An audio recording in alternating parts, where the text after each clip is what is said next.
My fiancée laughed when I warned her she was making a mistake leaving me. I didn't stop her or beg. I let time deliver the lesson while I focused on building something she no longer had access to. You really think I'm going to regret this? She was laughing, actually laughing at me while her hand rested on the doorknob of what used to be our apartment. 3 suitcases sat at her feet. Her best friend waited in the hallway with a smirk that told me this had been planned for weeks. I'm just saying, Amanda, you might want to think this through. Think it through. She turned back to face me fully. I've been thinking about nothing else for months. You're comfortable. You're safe. You're boring. Derek makes me feel alive. Derek, the bartender from that club downtown where she'd been spending her Thursday nights with her work friends. 24 years old with a sleeve tattoo and a motorcycle. Hey viewers, before we move on to the video, please make sure to subscribe to the channel and hit the like button if you want to see more stories like this. I'm 29. Amanda is 27. We'd been together for 4 years, engaged for 8 months. Alive, I repeated. Okay. See, that's exactly what I mean. She gestured at me with her free hand. No fight, no passion. You're just standing there like you're accepting a package delivery.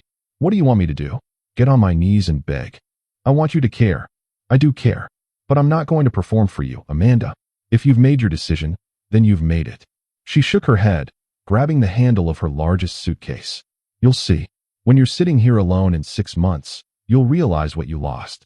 Maybe, I said. Or maybe you will. That's when she laughed again. Harder this time. Right. I'm going to miss this thrilling life. Coming home to you watching financial podcasts and meal prepping chicken breast. Derek and I are moving to Austin next month. He's got connections in the music scene down there. We're actually going to live. Her friend grabbed the other 2 bags. Amanda paused in the doorway. I left the ring on the counter. I hope you kept the receipt. Then she was gone. The door clicked shut with a finality that echoed through the apartment. I stood there for maybe 30 seconds. Then I walked to the kitchen and looked at the engagement ring sitting next to the coffee maker. 3 months' salary, like the outdated rule suggested. But I had kept the receipt. I picked up my phone and called my older brother. She's gone, I said when he answered. Just now. Just now. How are you feeling? Honestly, relieved. He was quiet for a moment. You sure about that? Yeah. I think I've known this was coming for a while. I just didn't want to admit it. What are you going to do? I looked around the apartment we'd shared. Half the decorations were gone already. She'd been moving things out gradually, I realized. The print that used to hang above the couch. The throw pillows. The bookshelf that held her romance novels. I'm going to return this ring tomorrow, I said. And then I'm going to do something I should have done 2 years ago. What's that? Remember that business plan I showed you? The one Amanda said was too risky. My brother laughed. You're serious? Completely. We'd been living beneath our means for years. Amanda thought we were saving for a house down payment. We were. But I'd also been setting aside money into a separate account she didn't know about. Investment capital. Enough to launch the consulting firm I'd been planning since I was 25. Amanda had always shut down the conversation when I brought it up. Too uncertain. Too much risk. What if it failed? Wouldn't it be smarter to wait until we had more stability? So I'd stayed at my corporate job, climbing the ladder, earning promotions, being responsible, being boring. The next morning, I returned the ring. $15,000 back in my account. Then I drafted my resignation letter. 2 weeks' notice, professional and courteous. My boss tried to counteroffer. I declined. I appreciate everything, but I need to do this for myself. He respected it. Even wrote me a reference letter and said if I ever needed contract work to reach out. I spent the next 3 weeks liquidating, organizing, and planning. Sold the apartment. It was in my name only. We'd never gotten around to adding her because she'd had some credit issues when we first moved in together. Made $140,000 on the sale. The market had been good to us. I moved into a smaller 1-bedroom across town. Lower rent, closer to the co-working space I'd be using. My brother became my first business partner. He'd been working in sales for a decade and had his own network. We spent hours at his kitchen table mapping out our service offerings. Operations consulting for mid-sized companies. Process optimization. Digital transformation strategies. Everything I'd been doing for my employer, but now we do it for ourselves.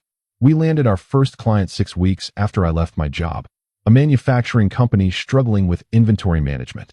$20,000 contract for a 3-month engagement. It wasn't huge, but it was real. We delivered results ahead of schedule. They referred us to 2 other companies. By month 4, we had 5 active clients and had hired our first employee.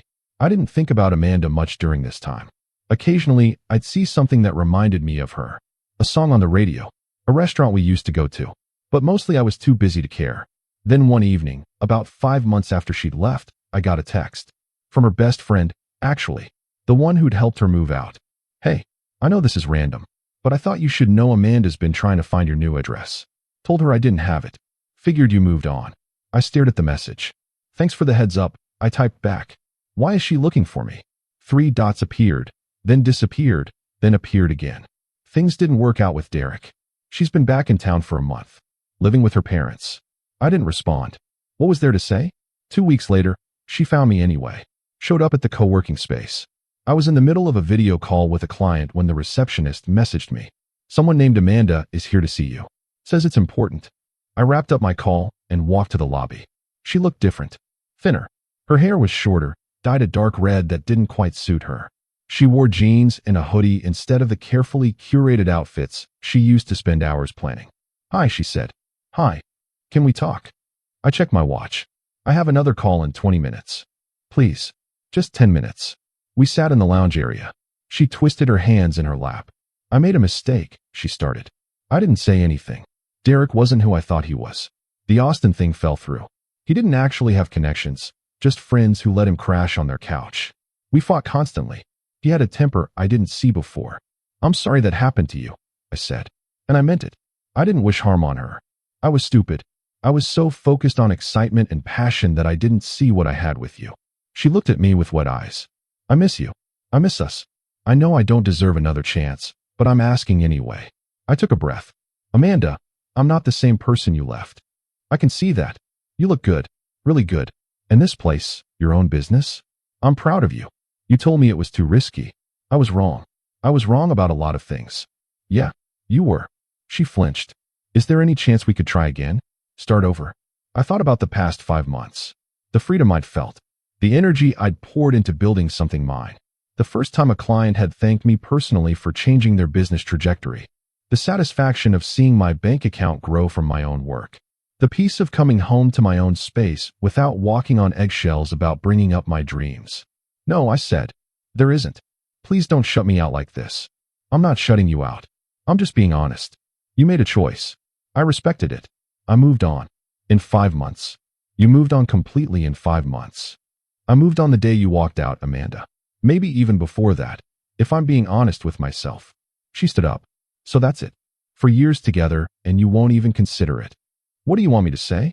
That I'll take you back so you can leave again when the next exciting thing comes along. That's not fair, isn't it? You left me for a bartender with a motorcycle because I was boring. Because I wasn't exciting enough. Because I wanted to build a stable life. My voice was calm. I wasn't angry. That was the strange part. I just didn't feel anything beyond a mild frustration. People make mistakes, she said. They do. And they live with the consequences. You've changed. You wanted me to care, remember? You wanted passion and fight. Well, here it is. My passion is in my work now. My fight is in building something that matters to me. And none of that includes going backwards. She grabbed her purse. I hope you find someone who appreciates you, she said quietly. I hope you figure out what you actually want, I replied. She left. I went back to my desk and finished my workday. That night, my brother called. Heard Amanda tracked you down. News travels fast. Small world. Her friend is dating someone in my networking group. How'd it go? Exactly how you'd expect. She wanted another chance. I said no. How do you feel? Good, actually. Lighter somehow. No regrets. None. 3 months later, we signed our biggest client yet. A $200,000 annual contract. We moved into a real office. Hired 3 more people. My brother and I took ourselves out for steaks at the nicest restaurant in town. Remember when you called me that night? He said over whiskey. The night she left? Yeah. You said you felt relieved. I wasn't sure I believed you. I wasn't entirely sure I believed myself. And now I know it was the best thing that ever happened to me. We clinked glasses. The restaurant was the same one Amanda had always wanted to go to for special occasions. I'd always said it was too expensive, that we should save money. She'd resented that. And here I was, paying the bill without thinking twice, celebrating a business I'd built from nothing. I saw her one more time after that. About 1.5 years after our breakup. I was at a coffee shop with someone I'd been seeing for a few months. Her name was Rachel. She was a project manager at one of our client companies. We met during a consultation and hit it off. She was smart, driven, and supportive of my work. Never once had she called me boring. Amanda was in line ahead of us. She turned and saw me, saw Rachel's hand in mine, saw the way we were laughing about something. Her face did something complicated. "Hi," she said. "Hey, Amanda. How have you been?" "Really good." "You?" "Good. Yeah. I'm working at a marketing agency now. Junior position, but it's a start." "That's great." Awkward silence. Rachel squeezed my hand gently. Amanda noticed. "Well, I should go. Good to see you." "You too." She left without ordering. "That was her?" Rachel asked. "Yeah." She looked sad. "Probably. Do you feel bad?" I thought about it. "No. I feel grateful." "For what?" "For her leaving when she did. If she'd stayed, I'd probably still be in that corporate job, still playing it safe, still putting my dreams on hold." Rachel smiled. "So she did you a favor." "The biggest one she could have."